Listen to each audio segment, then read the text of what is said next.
for coming. I really appreciate it. It's been an amazing campaign.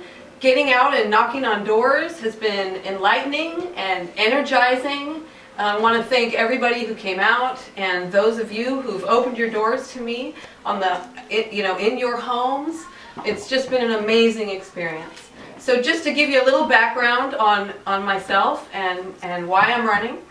I moved to the Dalles 8 years ago, and I was looking for a good place to raise my children. I came up from Nevada, and I found the Dalles to be the idyllic place. The small town feel, the comfort, the safety, and the sense of community is really touching.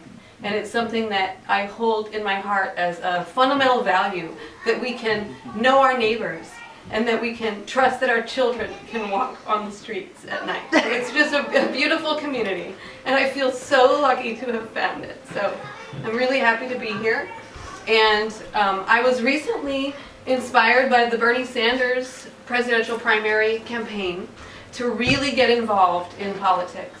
My entire life I have been an activist. I've worked for social justice and the environment, and Bernie Sanders inspired me to take the next step to get involved at the local level in our actual day-to-day politics. So,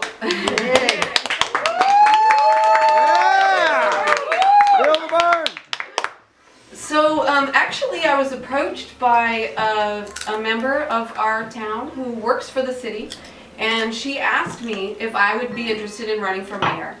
And I kind of laughed it off as, oh yeah, me run for mayor. And then I actually was elected to be a delegate to represent our congressional district at the convention in Philadelphia. And I returned from that so fired up. And she was right. I really wanted to run for mayor. Yeah! I think that our city is doing a lot of good things to move in the right direction. The Main Street program downtown is really making a difference. To see new businesses come in is very encouraging. I think that we need to be sure that we're looking at a bigger picture when we look at the economy for our city, and that tourism is an important, vital part, but it's one piece in a really large puzzle. And I currently work in customer service and sales down in the Port of the Dalles at a manufacturing company where we source organic fruits and vegetables locally, and we dehydrate them and we sell them as ingredients. And our business is sustainable. We have a patented new technology that is extremely energy efficient, and our emissions are water vapor. So I would like to create some liaisons and really entice more green manufacturing businesses like that to come into the port. We have an amazing source of energy here that's totally renewable from the dam. We have the wind power here in the gorge. And these types of businesses, for example, the one where I work, we have grown since we came to the port 4 years ago, almost 5 years ago. We've grown from about 20 employees to over 80. And all of these jobs are full-time jobs. We offer living wages and health benefits, and these kinds of things are what we need for our economy so that we have real jobs.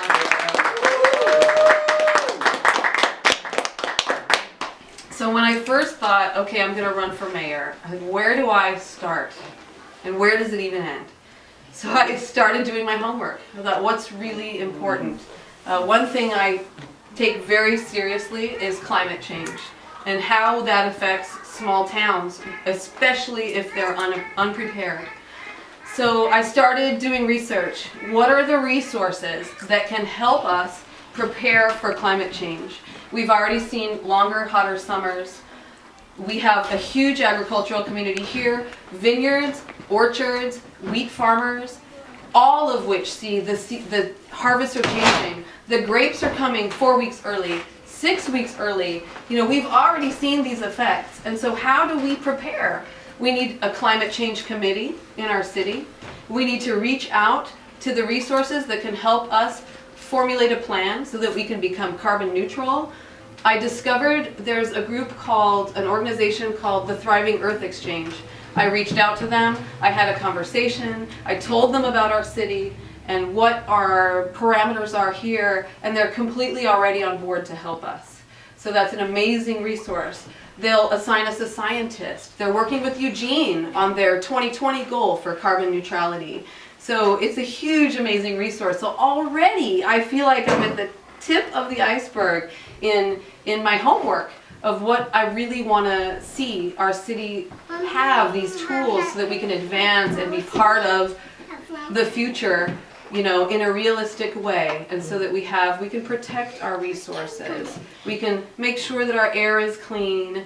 We can, you know, take care of each other. I also would like to see more of what I call open government. There's been some friction in town, feeling that things happen behind closed doors, feeling like we don't have all the information to be informed of what's happening in our city. I would like to see full disclosure.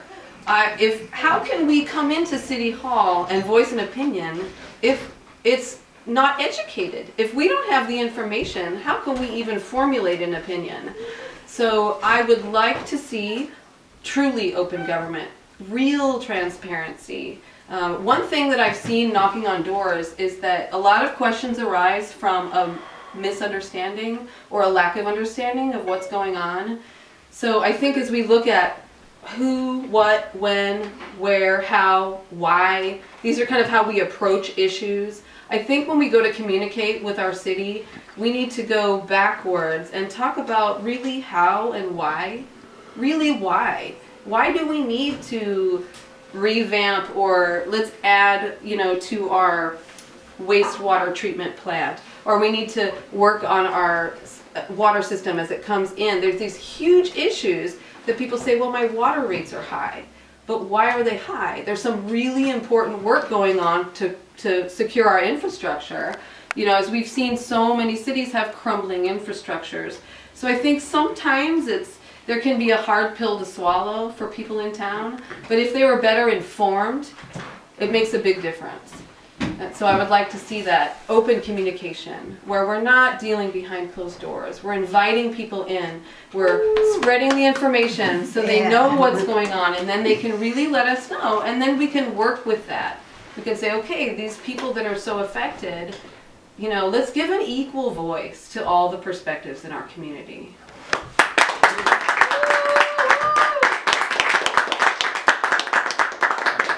So I want to thank you all again for coming out. This is a very warm reception, and I truly appreciate it. I hope that you'll consider a vote for Solea for mayor. I look forward to serving our community, providing an unbiased, fair, and strong voice for our community. So thank you all again for coming out.